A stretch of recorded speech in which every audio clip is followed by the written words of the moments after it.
10-an lah. Itu baru muncul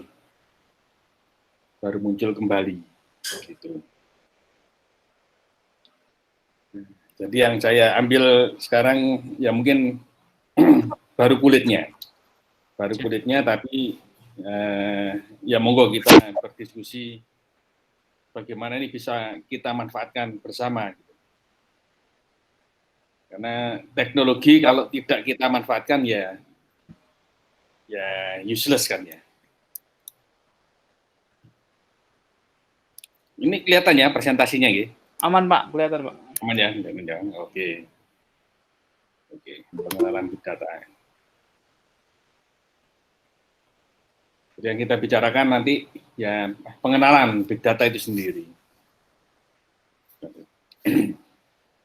Apa itu big data? Terus apa sih yang membuat data itu big? Saya punya data ambil dari kamera kemarin satu frame itu berapa kemarin ya, satu mega kalau nggak salah. Saya ngambil hanya berapa menit sudah 50% hard disknya. Nah itu. Tapi apakah itu big data? Nah, belum tentu juga. Karena ada beberapa syarat yang menyertainya. Ini definisinya. Jadi sayangnya memang tidak ada definisi yang standar. Apa sih big data itu? Tapi lebih kurang adalah ini.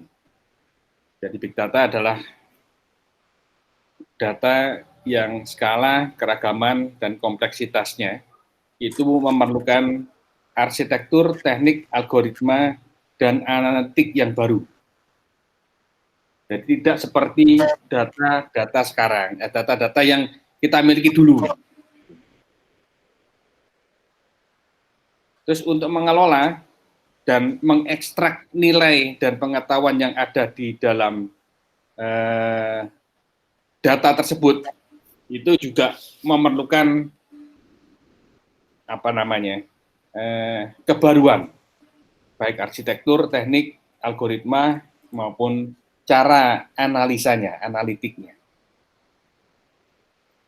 Karena memang data itu ya hanya sekedar data, kita tidak bisa memanfaatkan apapun, kecuali kita bisa mengekstrak nilai dan pengetahuan yang ada di dalam data tersebut.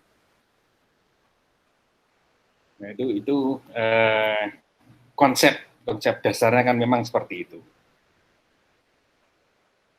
Hanya memang big data ini menjadi besar, menjadi lain karena 3 hal ini, 3V, volume, variety, dan velocity.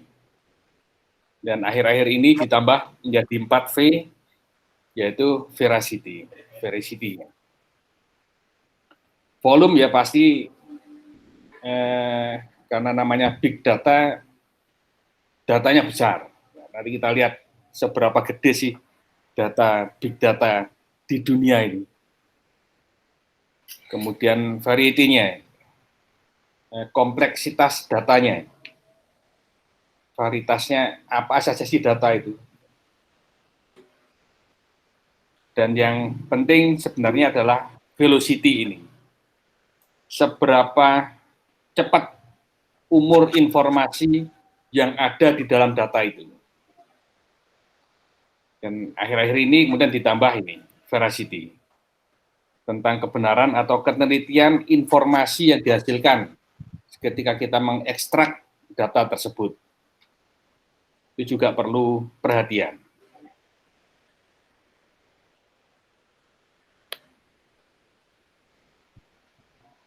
Nah ini big data. Hard disk kita mungkin masih level gigabyte. Hard disk saya dulu yang pertama tahun berapa ya saya beli hard disk pertama? 92 mungkin. 89 itu saya masuk kuliah, 92, 93 itulah. Itu masih 40 megabyte hard disk saya pertama. Kalau sekarang udah nggak ada ya, adanya gigabyte. Sudah masuk ke tera. Tapi saya belum melihat ada data hard disk yang petabyte atau 1000 tera. Nah, gimana kalau data 1000 tera? Gimana nyimpannya? Nah itu perlu teknik tersendiri, perlu informasi tersendiri, perlu arsitektur teknik tersendiri untuk menyimpan data yang sudah sedemikian besar.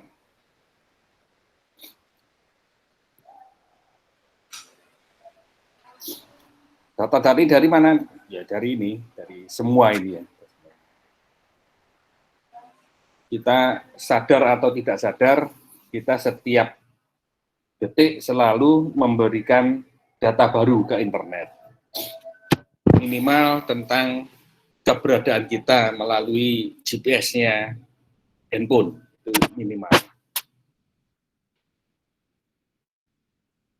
Pertemuan ini pun secara ya entah sengaja tidak sengaja ya pasti ada data baru di internet.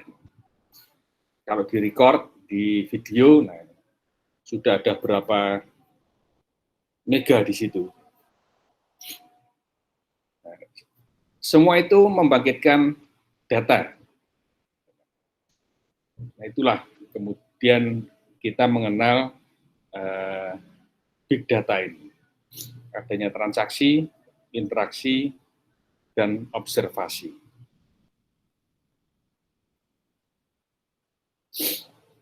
Siapa yang menjerit data? Ini apa istilahnya ya?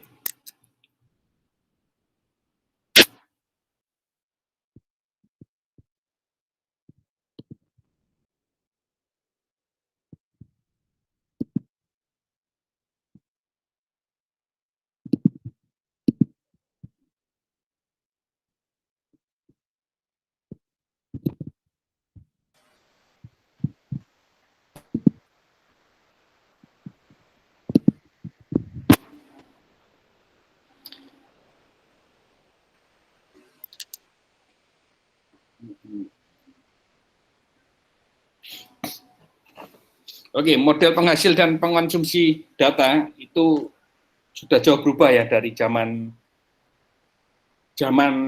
mungkin kalau saya gitu ya zaman kuliah dulu udah lain. Kalau dulu hanya beberapa perusahaan saja atau beberapa orang saja itu yang menghasilkan data, yang lain hanya mengkonsumsi.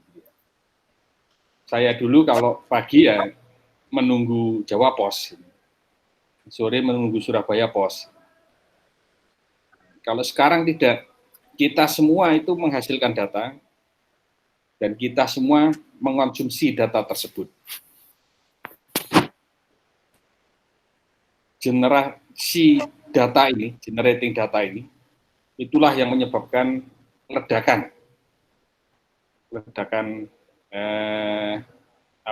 volume dari data. Ini perkiraan dari mana tadi ya saya ngambilnya. Lupa. Jadi 2009 sampai 2020 ini berapa tahun ini? 11 tahun. 11 tahun itu meningkat 44 kali jumlah datanya. Dari 0,8 zettabyte ZB menjadi 35 zettabyte. Zeta itu apa? Zeta itu dari tera, peta, hexa, zeta. Jadi berapa ini? Juta, miliar ya. Miliar terabyte. Dan peningkatannya eksponensial. Ada grafiknya sebenarnya tapi nggak saya pasang. Eksponensial. Jadi artinya mungkin tahun depan itu sudah 11 kali dari sekarang. Kalau di grafik itu dinaikkan ya, jadi digambar. eksponensialnya digambar gitu, itu tahun depan itu mungkin sudah tidak lagi 4 kali seperti ini. Ini kan 11 kali, naiknya 11 tahun naiknya 44 kali. Jadi hampir tiap tahun naik 4 kali. Tapi tahun depan, karena ini bentuknya eksponensial, tahun depan mungkin lain.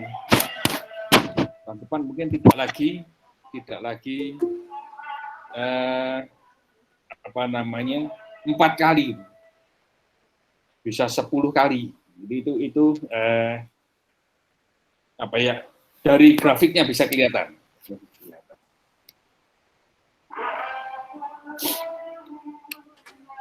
Dari mana data itu ya? Ini contohnya. Twitter itu ada 12 terabyte tiap hari. Tweet orang. Facebook ada 25 terabyte. Belum lagi RFID. RFID ini kalau dulu orang mungkin diberi BCA flash itu nggak mau. Saya pernah ketemu kasirnya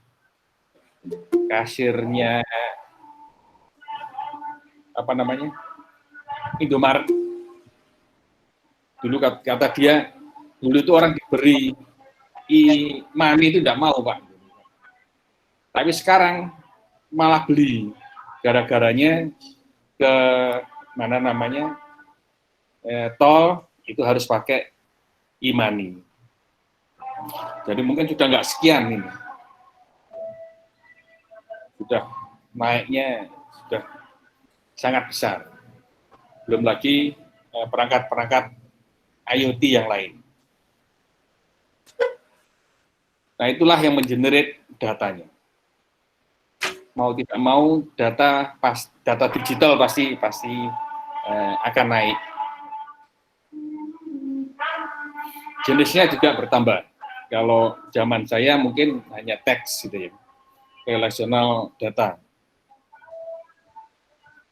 Jadi hanya tabel transaksi seperti itu, hanya teks, hanya alfanumerik. Ketika ada web meningkat HTTP itu meningkat menjadi data web ini. Web saling berinteraksi mungkin menjadi JSON atau XML. Begitu seterusnya. Sampai sekarang data itu bahkan ada sifatnya streaming. Jadi hanya bisa dilihat saat itu tok. Begitu kita terlambat melihatnya, data sudah tidak ada. Nah itu jenis-jenisnya. Dan perlu diingat bahwa untuk mendapatkan informasi, data-data yang ada ini itu harus dihubungkan. Tidak bisa hanya data tersebut yang kita gunakan. Karena ada kemungkinan informasinya tidak berada di data itu. Tapi ada di data lain yang berhubungan dengan data tersebut. Nah, ini yang menyebabkan hubungan ini yang menyebabkan nanti analisanya akan berubah. Dari dulu ketika tidak ada konsep big data, dan sekarang dengan big data, itu akan berubah. Juga dengan streaming data ini. Karena begitu datanya lewat, ya sudah hilang kan gitu. Informasinya juga hilang.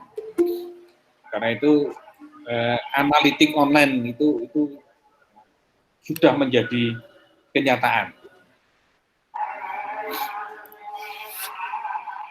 Nah, repotnya bagi customer, bagi kita informasi itu atau data itu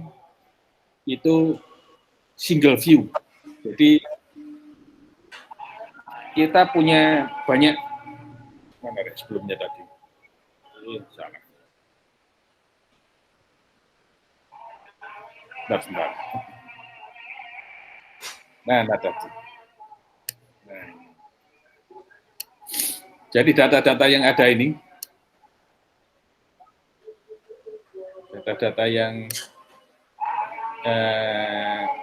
berada di dunia ini, sebagai customer kita inginnya kan kita melihatnya hanya satu. Gitu. Saya tidak peduli data dari mana. Yang penting kalau sosial media, saya dapatkan itu. Entah dari Facebook, Twitter, atau dari yang lain. Nah, terus gimana cara menghubungkan mereka? Nah, itu sulitnya kan itu. Kita bisa coba, paling gampang kalau sering saya mencoba itu lewat online shop. Kita coba cari sesuatu di online shop. Nanti dalam jangka waktu sebentar gitu aja, Facebook kita, kalau kita punya Facebook, pasti ada iklan sesuatu yang kita cari. Nah, ya. Hubungan antara online shop dengan Facebook, nah itu sudah apa ya namanya, sudah sangat transparan gitu. Jadi kita udah nggak tahu bagaimana mereka bekerja, tahu saja si Facebook tahu bahwa kita sedang membutuhkan sesuatu di online shop. Gitu. Nah, itu yang terjadi saat ini. Itulah velocity ini yang menyebabkan, yang membuat kecepatan itu. Jadi data yang dihasilkan itu sangat cepat, sehingga prosesnya pun dibutuhkan sangat cepat, analisanya juga sangat cepat, sehingga dalam waktu yang singkat, Facebook langsung tahu, oh ternyata si A ini lagi membutuhkan barang ini. Sehingga dia bisa mengambilkan iklan-iklan yang pas, yang ditampilkan di depan. Nah, kalau bisnis kan ini kan ya, late decision itu akan missing opportunities. Contohnya banyak sih, contoh banyak. Ya Facebook tadi, healthcare, itu banyak.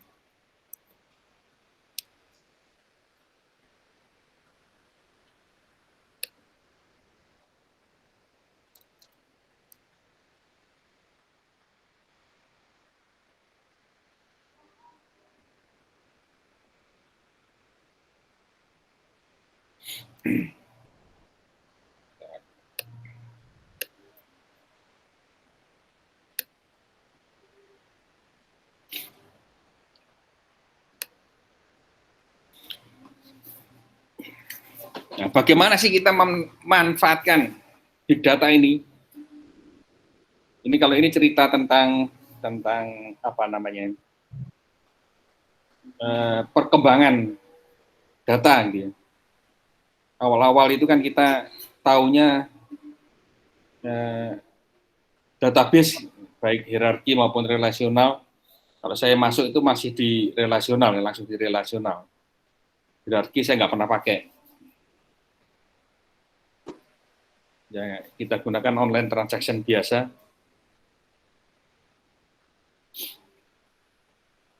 Pertengahan kuliah baru kemudian masuk ke OLAP nih, data warehousing. Ya, pada waktu itu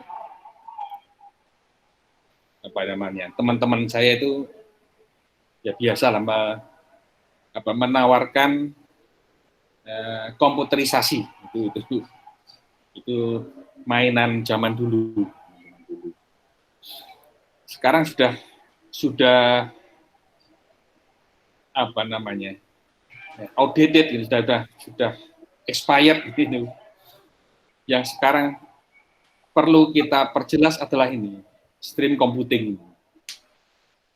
Bagaimana data yang lewat itu bisa langsung menghasilkan sebuah informasi yang berguna untuk bisnis kita.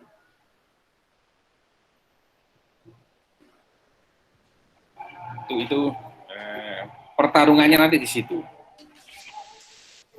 Karena itu big data itu lebih bersifat real time ya daripada data warehouse biasanya.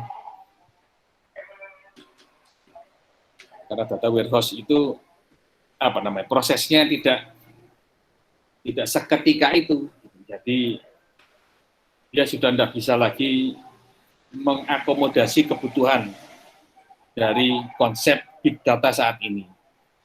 Meskipun misalkan data di dalam data warehouse itu segede big data yang kita punya misalkan. Tapi kalau arsitekturnya tetap sama ya sama aja tidak akan bisa tidak akan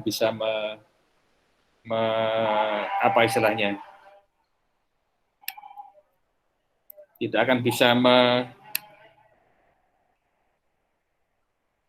menghadapi kebutuhan dari big data itu.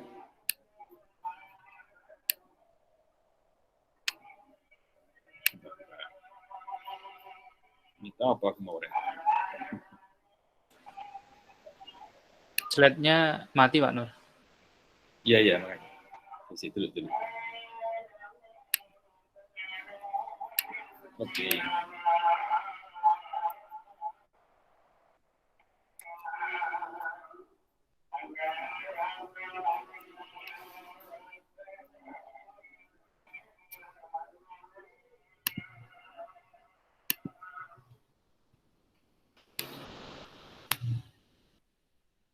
Pada dasarnya sih big data itu di drive dari business value-nya. Selama value untuk bisnis itu meningkat, pasti akan diadopsi oleh bisnis. Nah, itulah yang kemudian membuat konsep big data ini ada. Semakin tinggi business value, pasti kompleksitasnya akan semakin besar, data yang dibutuhkan semakin besar, kecepatan responnya semakin cepat. Karena itulah kemudian konsep dari big data itu muncul.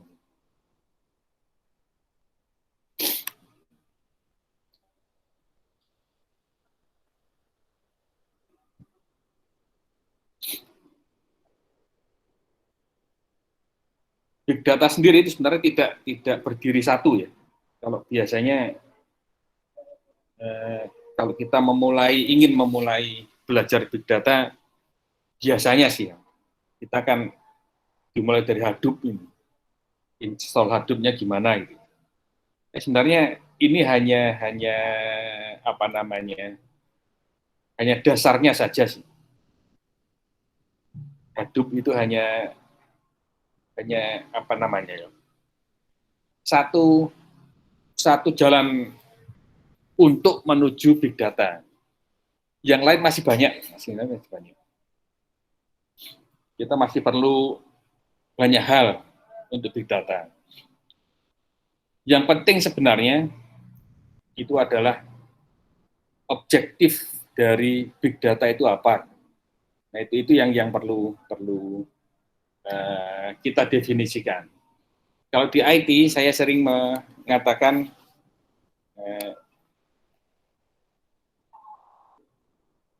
sebaiknya kita itu think big tapi startnya small. Jadi memang arah kita mau ke sini ke big data, tapi mulainya ya mungkin tidak harus mulai yang gede gitu. Kita get data dulu aja gitu ya. Nggak perlu harus install Hadoop-nya, tapi kita get aja dulu datanya. Data itu kita simpan, nanti kan lama-lama akan jadi besar. Kalau besar nanti kita ya akan pasti butuh Hadoop-nya. Itu konsepnya. Karena kalau kegiatan kita tidak langsung menghasilkan objektifnya, bisnis objektifnya, itu kebanyakan membuat orang jadi putus asa. Akhirnya ya mikirnya ya ngapain gitu loh, ngapain bikin ini.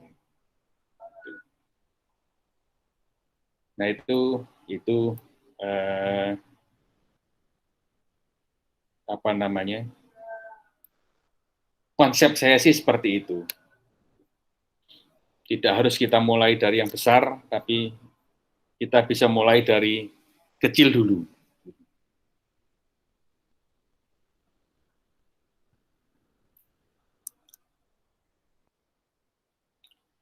Oke, mungkin itu presentasi apa namanya, pengenalan saya. Paling enak mungkin kalau Siap. sambil diskusi. Sudah ada satu pertanyaan Pak Nur Oh mengenai ya, data dari Pak Mahdi Utama. Apakah ada semacam regulasi atau hukum atau UU yang mengatur berkaitan tentang big data, Pak Nur, khususnya di Indonesia? Kemudian yang kedua, bagaimana tahapan kita jika ingin memulai implementasi big data untuk bagi awalan ya? Harus ngapain dulu, Pak?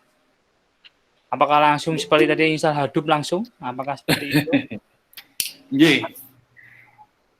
Kalau kalau kalau apa namanya, undang-undangnya, peraturannya kok saya nggak ada ini ya, nggak ada, tidak ada yang mengatur secara rigid gitu ya. Jadi tidak ada regulasi yang mengatur secara rigid tentang big data. Pokoknya data itu ada, kita simpan, terus kita ekstraksi tadi menjadi informasi. Nah itu ya terserah kita. Gitu. Kalau di Indonesia yang ada yang pernah saya tahu itu hanya data-data pemerintahan yang saya tahu. Itu hanya lokasinya toh, lokasinya saja. Jadi lokasi data pemerintahan itu tidak boleh ada di luar negeri. Ya data itu harus ada di Indonesia. Itu hanya itu yang saya tahu. Yang lain saya kira nggak ada ya. Nggak ada. Jadi belum ada Pak aturan Belum. khusus mengenai big data Big ini data. diatur bagaimana. Makanya pun di UU IT pun juga nggak ada Pak ya. Kalau UU ITE kan bukan mengatur tentang itunya, bukan tentang datanya, tapi tentang apa namanya, transmisi elektroniknya itu loh yang diatur. Siap. Jadi bukan tentang apa namanya, datanya. Contohnya yang paling gampang UU ITE itu, kita punya punya apa namanya, film porno itu boleh. Di UU ITE tidak akan ada sanksinya. Tapi begitu film ini atau gambar ini kita transmisikan di internet ya, atau melalui elektronik, tidak perlu internet ya, tapi melalui elektronik. Nah, itu menjadi melanggar hukum. Nah, itu Disebar kalau UU luaskan. ITE. Karena itu ya itu kan ini apa namanya? Kalau UU ITE bukan tentang datanya. Lalu tahapannya bagaimana Pak mengenai big data? Sebagai orang awam mungkin ya. Kalau tahapan kok saya tadi loh Pak, anunya Pak, pemikiran saya ya, Start small tadi Pak ya. iya, kalau bisa sih kita start small, tapi tetap kita think-nya ya segede mungkin ya, think big but start small. Jadi kita ada staging. Ya sekarang sih kalau teman-teman mau ya kita apa namanya, hunting data di Twitter gitu. Apa data mining di Twitter, kita mau cari apa, mau cari sentimen apa, lah itu yang di mining kita simpan.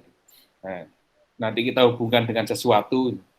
Nah, itu caranya. Kalau itu kan nggak terlalu gede ya. Tapi kalau kita lakukan secara rigid terus menerus, ya pasti akan menjadi gede, pasti akan menjadi besar. volumenya akan menjadi ya big data tadi ini. Gitu. Gitu. Jadi mulai start small, maksudnya dari yang kecil dulu, baru kita ngumpulin. Jadi Iya. enggak semua data bisa menjadi big data. Maksudnya dalam artian jangan sampai data yang kita kumpulin menjadi sia-sia seperti itu, Pak ya. Harus Iya, iya dan tidak sebenarnya. hmm, Iya dan tidak gini, iya dan tidak gini.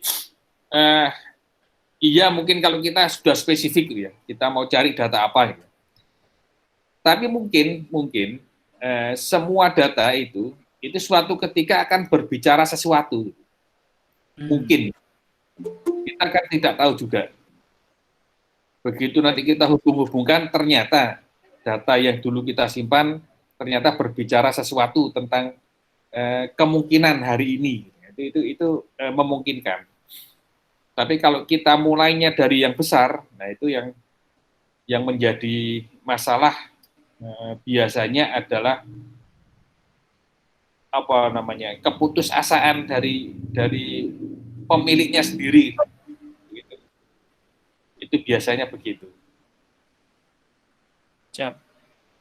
Lanjut pertanyaan Pak Nur. Apa mungkin penggabungan antara big data dengan AI, artificial intelligence, dan kira-kira di bidang apakah yang paling tepat untuk mengaplikasikan penggunaan big data dengan AI ini, Pak?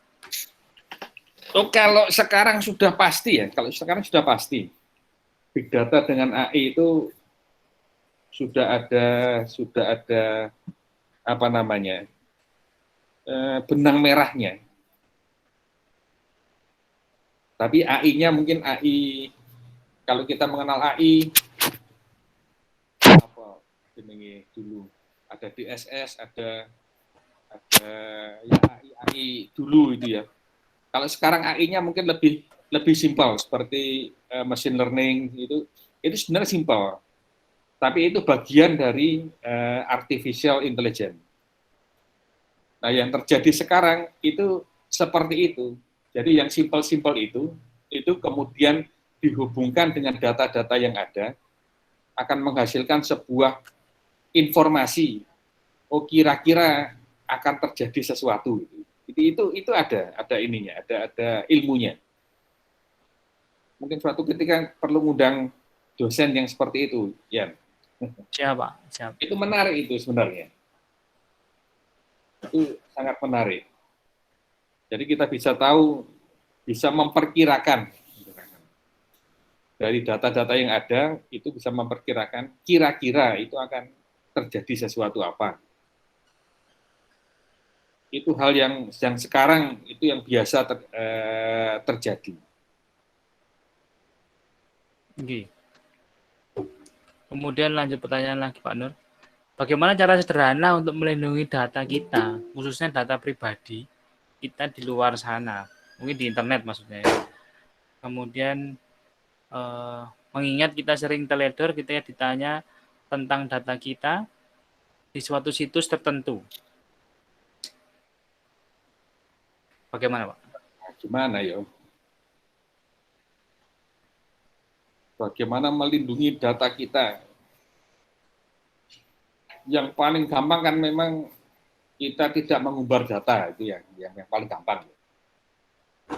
Tetapi ada tetapinya, suatu saat pasti kita perlu memberikan informasi data kita ke sebuah situs misalkan. Yang agak repot adalah kita percaya enggak dengan situs itu, dengan pengelola situs itu. Kalau Eropa sudah ada apa singkatannya Pengaturan GDPR, data pribadi itu, Pak. ya perlindungan data pribadi. Yang Itu menutup UIS domain itu salah satunya nih. salah satunya itu. Kalau Eropa sudah sepakat lah. Itu kita tidak mungkin bisa berbisnis di Eropa kecuali kita mengadopsi itu GDPR itu. Itu sudah kesepakatan se-Eropa. Nah, kalau kita tahu pengelola domain atau pengelola apa namanya situs itu bisa kita percaya dia mengelola itu ya sebenarnya nggak masalah sih kita berikan data kita. Tapi kalau tidak ya sebaiknya memang kita tidak memberikannya. Itu ada undang-undangnya Pak ya? Yang data pribadi itu. Apa terakhir masih di Belum. Iya, belum. Kita mendorong itu kan ya, kita mendorong perlindungan data pribadi, tapi kelihatannya di DPR belum ada pembahasan tentang perlindungan data pribadi itu.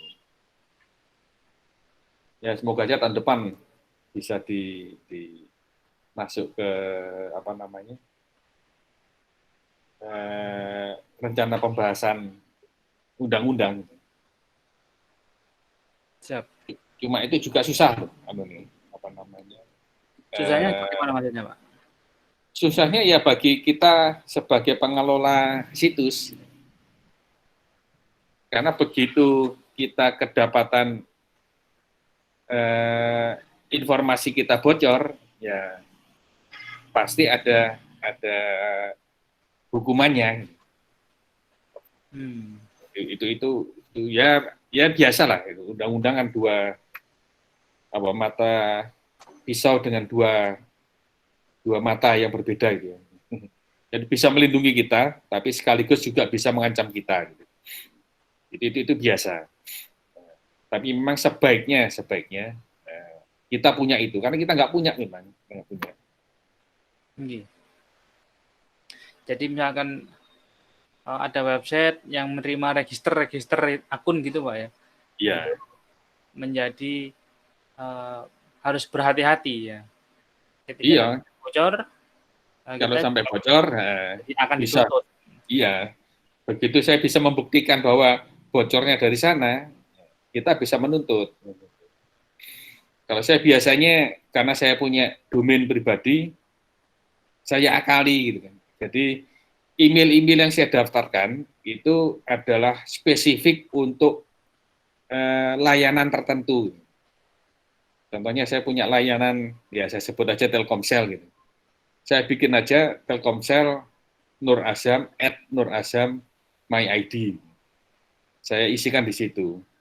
Kalau saya menerima informasi selain dari Telkomsel, berarti Telkomsel membocorkan data saya ke pihak lain. Nah, itu salah satu caranya. Ini tips and trick buat rekan-rekan berarti Pak ya. Beli domain pribadi buat email sendiri. Jadi setiap daftar situs yang beda-beda, maksudnya layanan yang berbeda, dikasih email yang berbeda. Jadi kita sebenarnya nggak perlu pribadi ya sebenarnya. Apa-apa, Pak. Ada teman yang pakai Google. Siap. Sangat mencerahkan ya. Ada yang lagi mau nanya? Saya mau nanyaan Pak. Spek minimal untuk big data ya. Karena waktu dulu pernah sebuah SMK itu minta di training big data.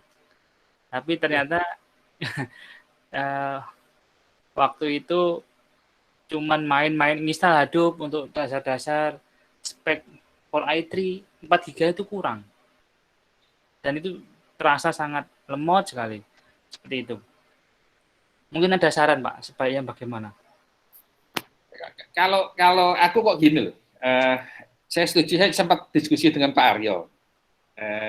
Kalau mau di situ di big data itu, ya. Big data, Hadoop dan lain-lain itu kan infrastrukturnya ya, bagian bawahnya itu. Nah, sementara big data sendiri itu ada layer berikutnya itu bagaimana kita mendapatkan data kan gitu. Nah, kenapa nggak kita belajar di situ gitu? Itu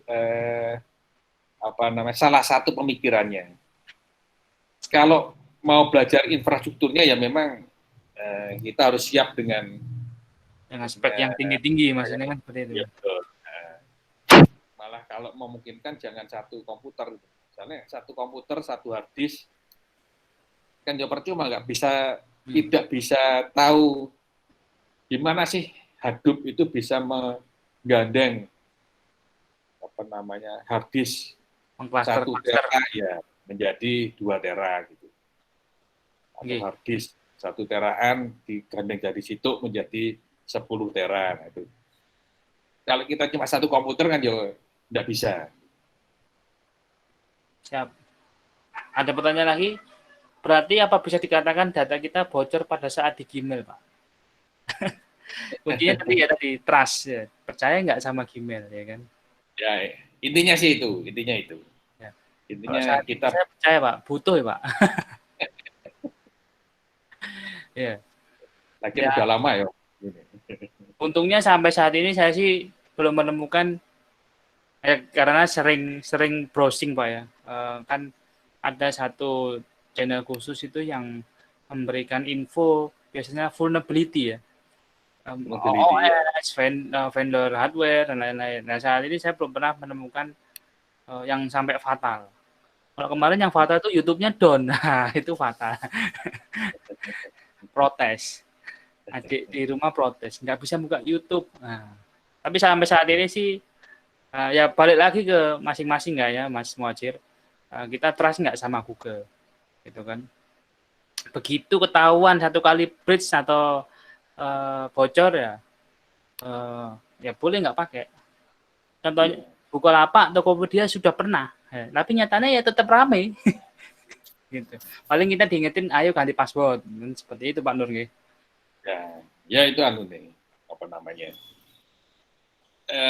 Resiko kita. Yeah. Makanya beberapa teman open source itu kan tidak suka menggunakan Google. Tidak sukanya itu bukan karena Google itu tidak aman, bukan. Tetapi dengan menggunakan Google, maka Google menjadi single majority di internet. Nah, kalau dia menjadi single, semua layanan di internet itu akan tergantung dengan Google. Nah, itu memang perlu apa jenenge ya, pemikiran yang lebih mendalam. Nah, sekarang apa sih yang tidak tergantung dengan Google? Itu agak susah juga. Jadi pemikirannya adalah membuat Google tandingan. Ya. Ya mungkin bisa, cuman ya effortnya sangat kuat. Oh, sangat apa istilahnya? Ya. Dulu saya suka dengan konsepnya teman-teman apa Tridon gitu ya. Ya. Biar handphone itu tidak tergantung dengan emailnya Google untuk mendaftarkan gitu. Nah, tapi ya email free yang di dunia ya tetap Google gitu. Itu hal yang lain gitu. Ya. Ada lagi rekan-rekan yang mau bertanya? Ada Mas Muhammad Nur Arifin nih. Gimana, Vin? Mau nanya apa nih materi Big Data? Big Data di IoT, Pak. Apa ada hubungannya nggak, Pak, kira-kira, Pak? Oh ya ada. Salah satu generation data itu kan IoT. Bahkan diperkirakan tahun-tahun depan itu paling banyak data akan digenerate oleh IoT.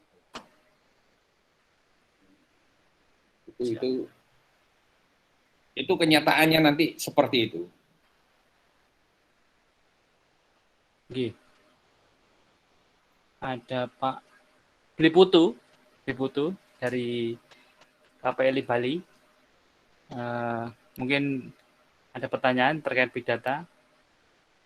Teman-teman yang lain yang join di sini, silakan. Ini dari Mbak Nanda. Ingin bertanya. Sempat beberapa waktu yang lalu ramai banyak data yang bocor dan lain-lain. Sontak ramai ada situs yang bisa mendeteksi data bocor di mana saja. Apa situs itu resmi, Pak? Apa ada situs resmi yang benar-benar bisa mendeteksi kebocoran data kita? Eh, kalau situs resmi kok nggak ada ya kalau menurutku ya. Maksudnya kayak versi pemerintah gitu kan. Oh, nggak ada. Kalau kalau yang kemarin kemarin kita diskusi di webinar itu kan dari CSER. Oke. Nah, kalau CSER itu sendiri itu sebenarnya bukan resmi dari pemerintah, tapi itu kelompok-kelompok kecil untuk emergency respon team gitu ya. Oke. Jika ada kebocoran atau vulnerability dari sebuah sistem. Nah, mereka akan saling mengupdate vulnerability itu. Itu bukan resmi pemerintah sih, pemerintah. Oke. Tools untuk big data, Pak. Apakah ada yang open source? Apakah harus berbayar? Kalau toolsnya lebih banyak yang open source malahan. Kalau menurut saya ya. Oke. Contohnya Hadoop itu Oke. Apache ya. Apache license. Terus apa lagi ya? Kita buka namanya. Ini landscape-nya.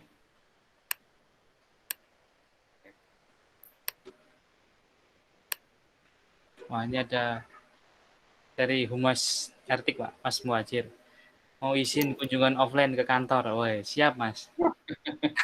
Nanti ketemu saya.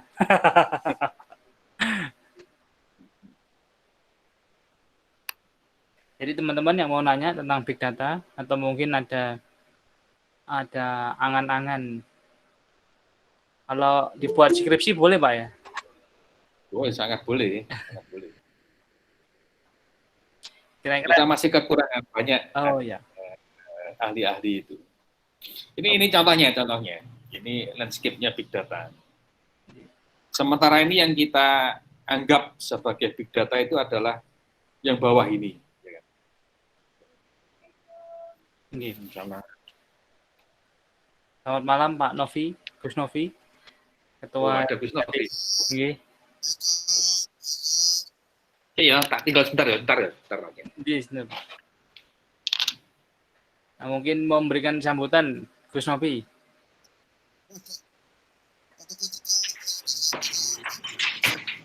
Siap. Assalamualaikum Gus Novi. Ya Allah. Salam. Oke. Saya lagi di Pasuruan ini. Berkunjung ke teman-teman Pasuruan. Di mana? Saya di Rejoso, Pak. Ini partner saya, orang tuanya meninggal ini. Oh, innalillahi wa inna Innalillahi wa inna ilaihi raji'un. Yang Sedang- acara Januari 2 minggu big data jadi Pak Novi. Ya, sedang kita konsep dulu ini. Siap. Nanti 2 minggu Pak sekali Naraja mantap itu, Pak. ngisi juga ini ya. Oke. Oke Pak Nur. Etik Jatim mau 2 minggu materi big data infonya. Wah. Ya monggo Pak. Wah, bagus itu Pak. Oh, 2 Nanti minggu dengan sekali salah big satunya data. nanti dengan salah satu yang jadi narasumbernya. Oke, siap join.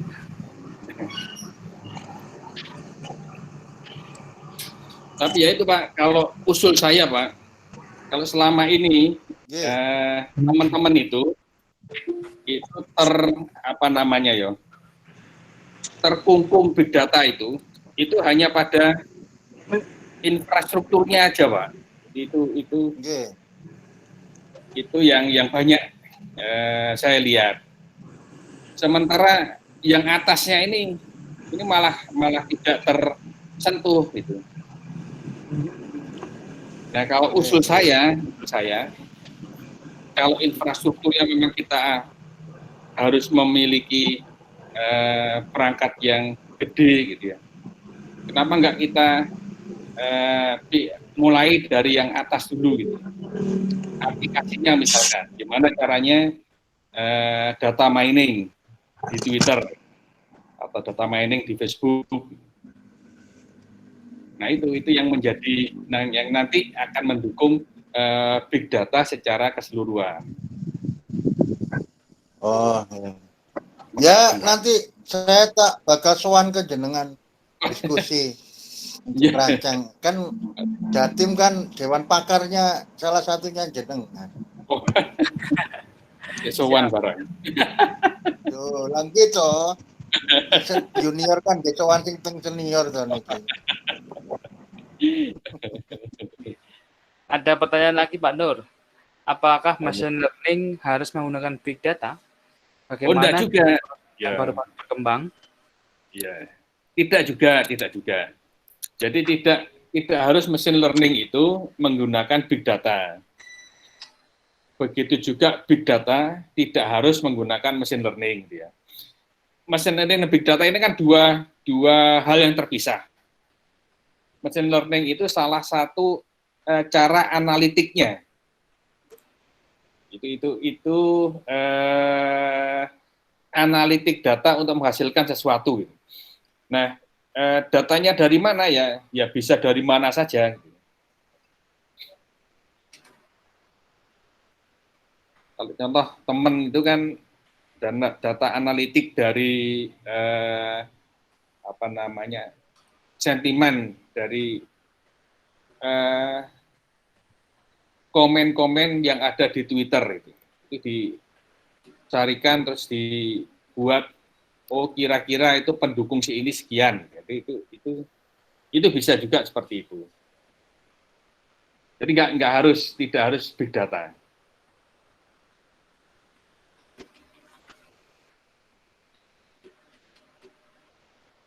Iya. Ada lagi yang mau menanyakan tentang big data? Ini tadi tools-tools ya, open source. Iya, ini. Harapannya sih pengenalan ini biar rekan-rekan itu juga aware bahwa kita mulai big data itu nggak mesti harus install Hadoop begitu kan Pak ya. Oh iya, betul. Jadi kita bisa mulai dengan buat aplikasinya, kita start small datanya. Mungkin kita bisa mulai juga mengira-ira data apa nih yang cocok begitu kan. Atau mungkin sudah punya data banyak, nah monggo. Kita bisa belajar bersama, diolah. Diolah hasilnya wasting time nggak? Kalau wasting time ya berarti jangan dilanjut. Begitu Pak Nur. Iya, iya. Oke. Saya mengirimkan link presensi untuk para peserta biar nanti setelah acara akan kita buatkan e-sertifikat ya. Jadi mohon diisi dengan nama yang dieja dengan benar atau ada gelar yang monggo diisi dengan lengkap dengan gelar. Kemudian isi juga email yang valid ya. Agar kita bisa mendistribusikan e-sertifikatnya dengan baik. Saat ini sih tanda tangannya basah baru di-scan Pak Nur. Syukur-syukur kita bisa belajar mulai menggunakan digital signature ya. Karena ini makin booming. Kemarin Pak Sekjen Ertik Pusat itu memamerkan ketika nge-cross-check, karena beliau juga dosen, nge-cross-check karena hasil skripsi mahasiswa bimbingan skripsi itu tanda tangannya menggunakan tanda tangan digital. Wah ini keren nih. Kalau bisa kita coba terapkan juga di Surabaya karena memang Kominfo sudah punya produk itu ya Pak Nur ya. Cuman ya sampai saat ini belum tahu apakah masyarakat bisa menggunakannya dengan luas. Karena terakhir kendalanya dari verifikasi. Itu juga penting yang kalau aku usul yang harus diangkat Ertik untuk ke ini. Apa itu Pak? Ya itu digital signature itu. Oh nggih, siap. Jadi awareness masyarakat. Nggih. Karena memang mumpung kita lagi semangat nih biar Ertiknya Ertik Surabaya bisa aktif kembali. Kita ada program setiap hari Selasa. Itu semoga kita bisa selalu istiqomah, selalu rutin untuk webinar ini seminggu kita sudah berusaha mati-matian ya mencari pemateri, meluangkan waktu. Ya, alhamdulillah ini sudah hari ke-7. Jadi ini saya ah, saya senang sekali seminggu acara ini juga antusiasmenya pesertanya juga lumayan walaupun tidak banyak-banyak banget, tapi adalah yang ini. Oke. Pertanyaan terakhir, ada yang mau bertanya? Selamat malam Pak Ben. Mungkin ingin bertanya tentang Sorry telat. aman. Tidak apa-apa Pak. Kalau tidak ada yang ingin bertanya lagi, ya mungkin akan saya tutup acara ini. Tapi jangan lupa isi form presensi ya. Nanti akan kita buatkan sertifikat kepada peserta yang sudah ikut malam hari ini. Matur nuwun Pak Nur. Oh iya, sami-sami. Ilmu-ilmunya tentang big data. Tinggal nanti pelan-pelan mungkin misalkan rekan-rekan ada yang mau praktek ya. Di Iya. mata kuliah Narutama ada big data nggak sih Pak? Kalau spesifik big data enggak ada. Oh iya ya. Tapi mungkin masuk ke salah satu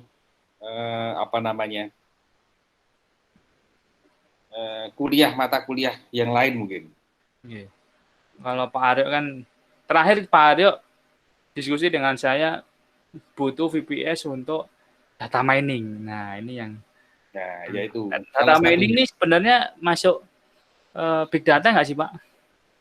Data mining itu kan dia mengambil data, gitu ya. Nah, mencari data, spesifik data untuk kita simpan di tempat penyimpanan kita. Nah, suatu ketika data itu kan pasti gede. Nah, kalau gede ya pasti akan menjadi big data itu. Nah, makanya itu big data itu sebenarnya suatu rumah yang besar gitu ya. Nah, Hadoop dan lain-lain itu hanya pondasinya. Nah, kalau kita mulai dari bikin pondasi itu kadang-kadang itu membuat kita putus asa. Begitu selesai pondasi, kita sudah tidak punya kekuatan lagi untuk menaikkan ke atas. Ya, kenapa nggak kita mulai dari atasnya? Gitu. Dari atas kecil-kecil gitu ya.